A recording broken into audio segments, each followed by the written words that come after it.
బాత్రూమ్కి వెళ్తున్నా.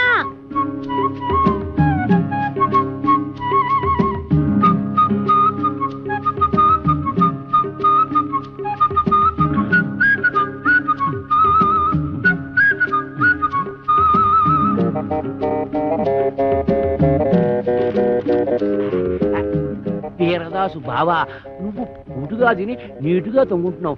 నేను ఇక్కడ ఎన్ని అవస్థలు పడుతున్నానో నీకేం తెలుసు? ఈ అప్పలకొండగాడు నన్నేనా? నిన్నే. నాకు విషం కలిపి తాగించబోయాడు. ఎదవ చివరికి ఆడే తాగేసాడు. అప్పుడు ఎదవా అని దాని ఇష్టానికి రాసేసింది. నేను వద్దు వద్దు అంటుంటే 9 మటలు చేసావు. నేను కావాలి అంటే నా కోసం ఒక్క మటలు చేయలేవా? జైలు అసలు కోరికొచ్చాయి. ఈ అప్పలకొండగాడి బొర్ర పంతో కొట్టి కొబ్బరికాయల గొరపంతో కడుపులో కసాపిసా పొడిచి ఇట్లు నీ బరదలు ఓరలా 500 ఎకరాల పొలం అరెకరం వెళ్ళు. మేము పెడుతున్నాం.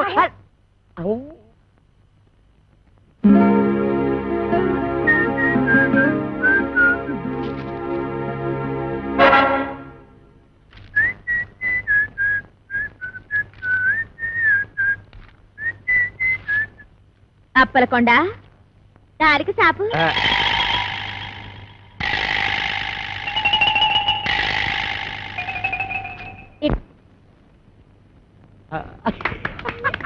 నానా మరో చదివినట్టు దానికి తెలీదు.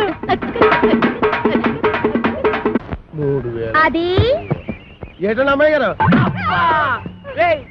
చూసి కొట్టావా చూడకుండా కొట్టావా? చూసే కొట్టాను. అది తెలుసుకుందామనే. అదిగా ఇదే అబ్బాలేసరా. అలాగేనండి. రే అది నాకు ఇచ్చారా, నేను వేసేస్తాను. ఏట చేస్తారు సర్దిగుళ్ళు ఉల్లిపాయ మీరు కదకూడదు, మోపు చేయద్దు. సరిగుడ్డు వేసి తొంగండి.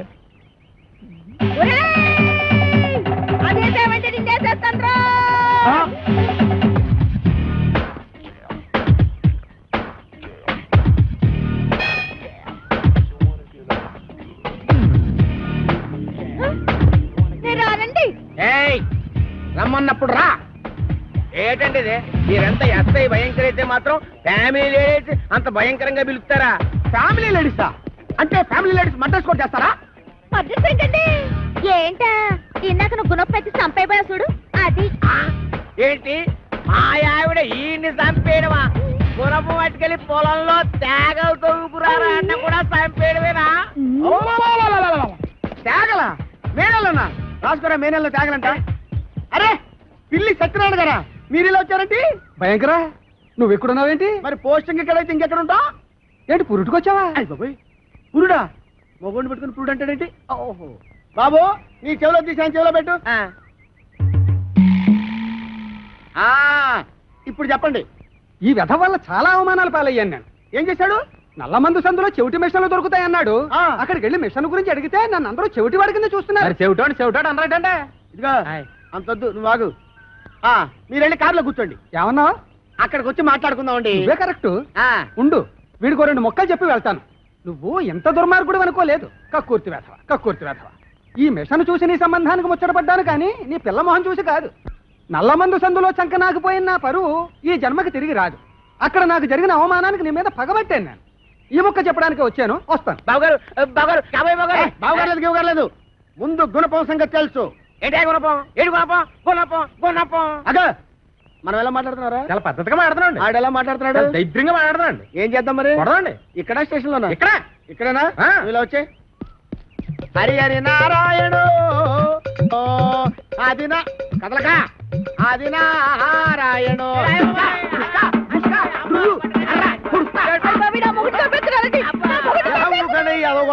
ఏమాత్రాన్ని చచ్చిపోతారేంటి?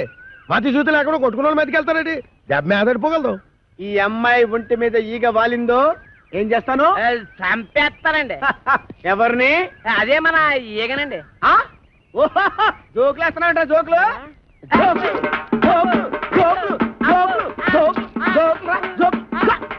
చంపేస్తాను. Come on follow me. ఒక్కటేస్తాను. అయ్యగారు నేను ఆ సెంటర్కి వెళ్ళి ఉత్తరం వేసి వస్తాను. కొంపని జాగ్రత్త కనిపెట్టాను.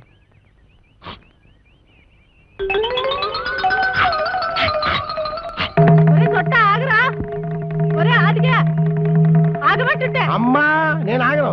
అయితే నువ్వు లాగేసుకుంటావు. నేను దొరుకుతానేంటి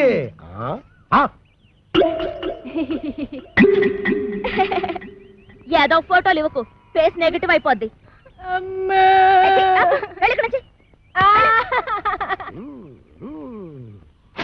అదేం సెట్రో బాయ్ రాసిన ఉత్తరం అలా సింపెత్తనం. బాయ్యా ఎవడాడు? ఇంకెవరో కోరమేసి ఎరదాస్ బాయా. ఆడెవడో నాకేం తెలుసు, పేపర్లో ఎవడో దొంగ పేరు చూసి అలా కూసా అప్పలకొండని భయపెట్టడానికి. నిజమా? ఈ నిజం మన ఇద్దరి మధ్యన ఉండాలి. మేడం బొద్దు బయటకు వస్తుందటి. ఏమిటండి ముత్యాల ముగ్గులో ముక్కామల టైపులో ఆలోచిస్తున్నారు? ముక్కామల టైపులో కాదే, రావు గోపాలరావు టైపులో. తల్లి సిగదరగా 500 ఎకరాల పొలం, 6 ఎకరం ఇల్లు, ఎవరితో అప్పల నరసం వచ్చడిగితే అప్పనంగా ఇచ్చేస్తాడంటే ఈ అప్పలకొండ. ఆ పొలం నాదిరో, ఈ ఇల్లు నాదిరో, ఆ వీధి నాదిరో, ఈ హాలు నాదిరో, ఆ గోడ నాది, మేకు నాది, పంచ నాది, మిషన్ నాది. ఈ పోరేందిరో దీని దూకుడేందిరో, ఈ పోరేందిరో దీని దూకుడేందిరో. అది దాని భావం తెస్తే నేను దీని భావం తెస్తా. నా చెల్లెలి కొడుకు రామ్ పండుని తీసుకొస్తా. ఇదేంట్రా ఇలా ఇరుక్కున్నావు? వీడు మేన నడుస్తూ మన పరిస్థితి ఏంటి? నీకేం భయం లేదు సెట్రో. ఆడు మేనలుడు ఎలా ఉంటాడో ఆడికి తెలీదు. ఇంతప్పుడు చూశాడు. ఆడిప్పుడు ఎంత అయిపోయి ఉంటాడు. చిన్నప్పుడే గొడవలో, పైగా ఆడి మేనలుడే వచ్చినా ఈడే కోరమేసి ఈరదాస్ అని చెప్పి అప్పల కూడా గడిచేది ఎరగొట్టించేస్తాను. బాబు నువ్వు పని చేయరా. నువ్వు ఆ మాట చెప్పాలేటి? నీకోసం నేను ఆ మాత్రం చేయనేటి? నేను వెళ్ళను మాత, వెళ్ళను. అఖండ కోకలపాలెం ఫైల్మానైన మా జనకులనే తోలనాడినాడుగా ఆ నా దుష్టమేనమామ. ఎంత మదమెంత కంట కావరం, ఎంత పొగరు! ఏనాటికైనా అంతకంత ప్రతీకారం ఆచరించి ఆ ఇంటి అప్పలకొండని ఇంటితో సహా చుట్టి కట్ట కట్టి నేల మట్టు పెట్టకుండా నేను చిక్కాల బుజ్జయ్య కొడుకు రాంపొండునే కాదు. చాలే నోర్మయ్, మీ నాన్న నాకు సౌతిని తెచ్చినందుకేగా మా అన్నయ్య నాకు కాకుండా పోయాడు. ఇన్నాళ్ళకైనా అదృష్టం బాగుండి ఆడంతటా ఆడే ఉత్తరం రాశాడు. ఏడిశాడు పిసినారి ఎదవ. పావలా పెట్టి ఉత్తరం రాశాడు గాని 10 రూపాయలు పెట్టి టెలిగ్రామ్ ఇచ్చాడా? నేను అన్నాం. ఎల్లకి ఇక్కడ ఏం చేస్తావు? ఏదో నాటకాలు, కుస్తీ పొట్లును. చూడు, అక్కడికి వెళితే చక్కగా వ్యవసాయం పెడతాడు. వాళ్ళు పొలం ఉంది నాన్న. అటులైన మీ మాట మన్నించి మేము కొంత చింతించి తల పంకించి సంచి దిమ్మరించి మాకెన్ని వస్త్రములున్నాయో వీక్షించి మా ప్రయాణ యుక్తాయుక్తములు నిర్ణయించి ఎహని ఏదో బా సాపు పెట్టి సర్దుకు బయలుదేరి ముందు. అటులనే మాత.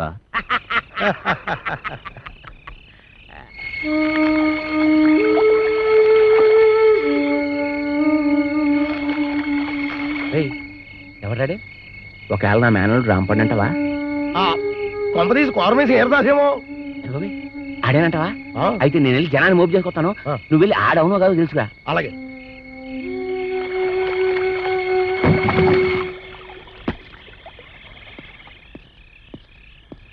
ఆగా, ఎక్కడికి వెళ్తారా? ఇంటి అప్పలకొండ ఇంటికి. ఆడింటితో నీకేం పని? నన్ను నా బ్యాగ్ని ఆడింట్లో పెట్టుకుందామని. ఆడెందుకు పెట్టుకుని ఎత్తాడు? నా మావ గనక. అంటే ఈ రాంపండుగాడు అనమాట. ఈడే కోరమేసి ఈరదాస్ అని అప్పలకొండతో చెప్పి ఆడు రౌడీల చేత ఈ ఎరకొట్టించేసి ఇద్దరి మధ్యన ఫిట్టింగ్ పెట్టేసాం అనుకో. అయితే నువ్వు వాడు మేనలుడు అన్నమాట. అవును. అయితే కళ్ళు మూసుకొని దేవుని తెలుసుకో. ఎందుకు మూసుకోమంటుంటే? ఎందుకంటే మూసుకోమంటలా.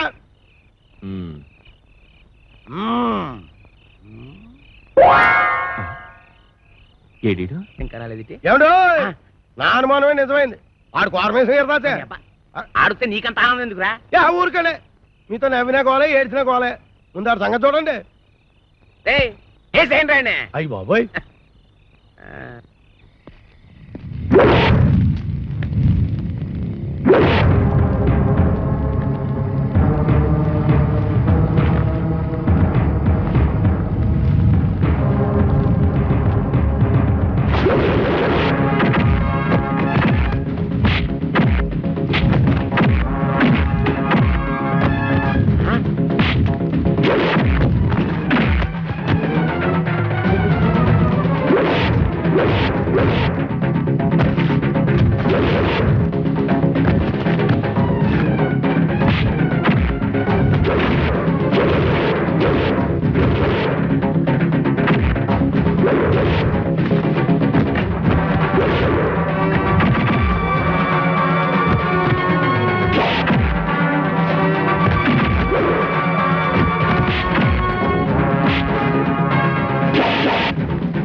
నేను కలుగు చేసుకోవాల్సిందే.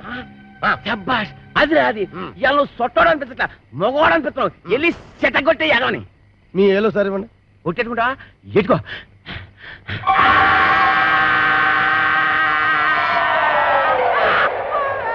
ఎత్తండి ఏరుతారుగా. ఎరా ఒళ్ళు ఎలా ఉంది? రౌడీలను కూడా చూడకుండా సిత కూడా ఎత్తనావు ఏంట్రా? ఏంటి కొడతావా? కొట్టు కొట్టు చూద్దాం. అయ్ బాబోయ్, మీరు కొట్టాల్సింది నన్ను కదండి, ఆ అప్పలకొండగండి. మీకు ఏ పాత గొడవలు ఉన్నాయి కదా, అందుకని మిమ్మల్ని ఊరు రప్పించి ఆడు మనుషుల చేత కొట్టిస్తానండి. ఆ ఎదవ ఇంత కుట్ర పన్నాడా? ఎక్కడ రాడు? అప్పలకొండ గారు మిమ్మల్ని పిలుస్తున్నాడు. నాన్న నీ అబ్బా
ఫోన్లే నన్ను బాబాయ్ అంటే అన్నావు గానీ ఎవరిని పడితే వాళ్ళని నాన్న అని మాత్రం అనకు.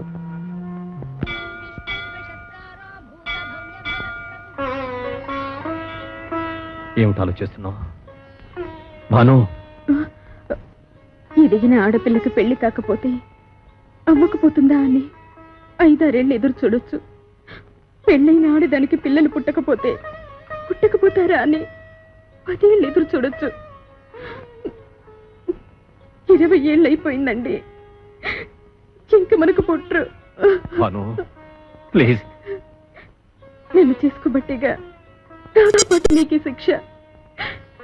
ఇదే నన్ను కాక ఇంకెవరినైనా చేసుకునుంటే ఏడా తిరగకుండానే పండంటి బిడ్డను కనిచ్చుండేది. భాను, చాలా కాలంగా నీతో విషయం చెప్పాలనుకుంటున్నాను. నువ్వింత మనసు విప్పి మాట్లాడిన తర్వాత కూడా నేను నిజం చెప్పకపోతే నీకు అన్యాయం చేసిన వాడవుతాను. నీకంటే ముందు నాకు మరో అమ్మాయితో పెళ్ళయింది. పెద్దవాళ్ళకి చెప్పే ధైర్యం లేక ఆమెతో రహస్యంగానే కాపురం చేశాను. నువ్వు అన్నట్టుగానే ఏడాది తిరగకుండానే 12 బిడ్డను నా చేతికిచ్చింది.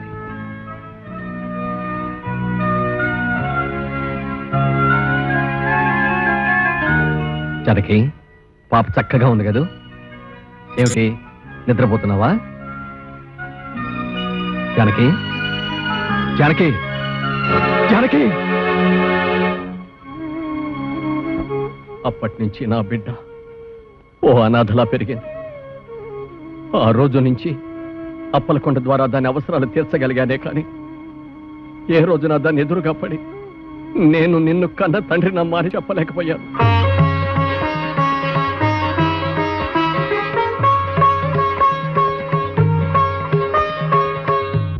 అమ్మాయి ఉందని తెలిసి అమ్మగారు ఎంత ఆనందపడిందో తెలుసా?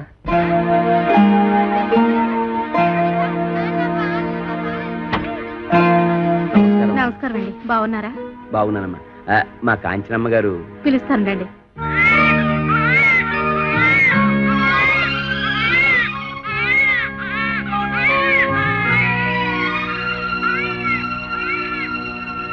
ఏంటి బాబాయ్ నీకు నాకు ఈ రుణానుబంధం?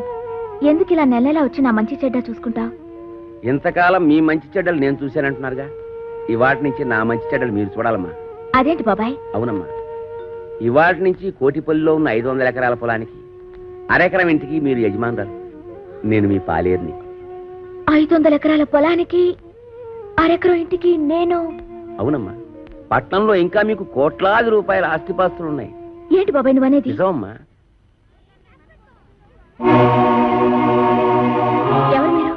నాకు పుట్టిన అందాల కోకిల పిల్లని పెంచటం చేతగాక కాకి కూట్లో వదిలేసి పారిపోయిన పిరికి తండ్రినమ్మా నేను. చనిపోయిన తర్వాత తల కొరివి పెట్టడానికి కొడుకులు, కన్నీళ్లు పెట్టడానికి కూతుళ్ళు కావాలంటారు. నీకు ద్రోహం చేసిన ఈ తండ్రిని క్షమించి ఇంటికి రాగలవమ్మా?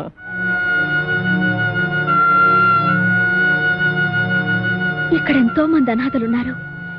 వాళ్ళందరికీ కన్నవాళ్ళు ఎక్కడో ఉండే ఉంటారు. కానీ వాళ్ళెవ్వరూ వీళ్ళ కోసం రారు. ఎందుకంటే వాళ్ళందరూ వీళ్ళని వదిలి వెళ్ళిన వాళ్ళు కాదు, వదిలించుకుని వెళ్ళిన వాళ్ళు.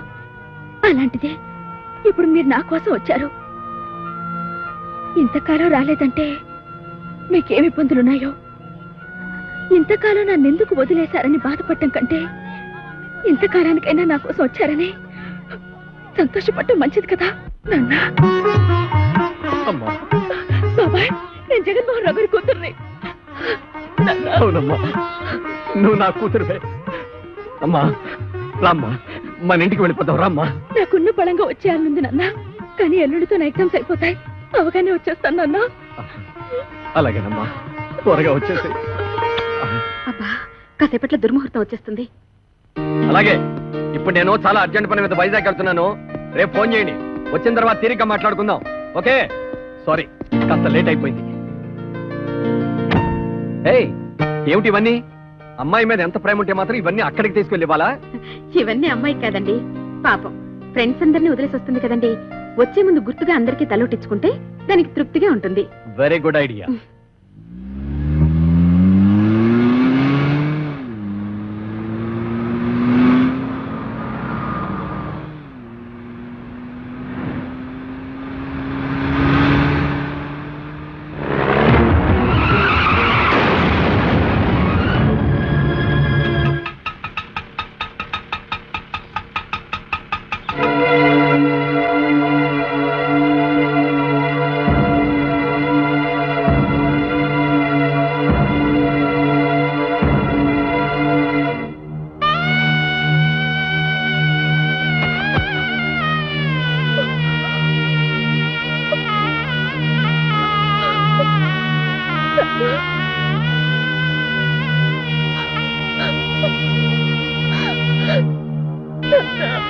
ఎవరా అమ్మాయి?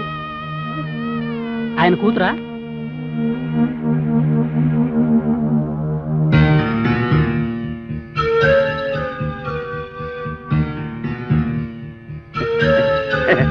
కూతురా? పిల్లలు లేరన్న బెంగతోనే కదండి బాబు. ఆయన వ్యాపారం సరిగ్గా చేయలేక మీ అందరికీ బాకీలు పడి నాన్న అంటదేంటి? పల్లెటూరు అండి. నన్ను అడిగితే నాకేం తెలుస్తాయి బాబు ఈ పట్టణంలోని మోసాలు. పిల్లలు లేని గొప్పింటోళ్ళు పోయారని తెలిసి కూతుర్నంటూ ఆస్తి కోసం వచ్చేసి ఉంటది.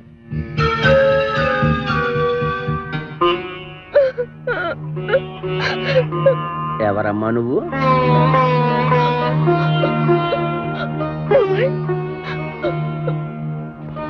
నేను నీకు బాబాయినా?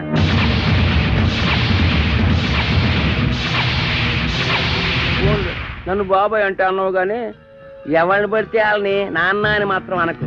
ఏంటి బాబాయ్ ఎలా మాట్లాడుతున్నా? మొన్నే కదా మా నాన్న అనాథాశ్రమానికి తీసుకొచ్చి నాకు పరిచయం చేశావు. అంటే పాపం నువ్వు అనాథం అన్నమాట. పోయిన వాళ్ళకి పిల్లలు లేరని తెలుసుకుని కూతుర్నంట వచ్చి ఆస్తి కొట్టేయడానికి ప్లాన్ వేసావన్నమాట. నువ్వు కాజేయడానికి ఇక్కడ ఆస్తి ఏమీ లేదమ్మా. వీళ్ళంతా పరామర్శకొచ్చినోళ్ళు కాదు, అప్పులు. ఈ ఆస్తి ఎలాగే సరిపోదు, కాజేయడానికి నీకే మిగులు. నేను ఆస్తి కాజేయడానికి వచ్చారా? ఇన్నాళ్ళ తర్వాత నా కళ్ళ తను దొరికాడని ఎంతో ఆస్తి వస్తే దుర్మార్గుడా, ఇన్నాళ్ళు నిన్ను బాబాయ్ అన్న మీద చేస్తావా?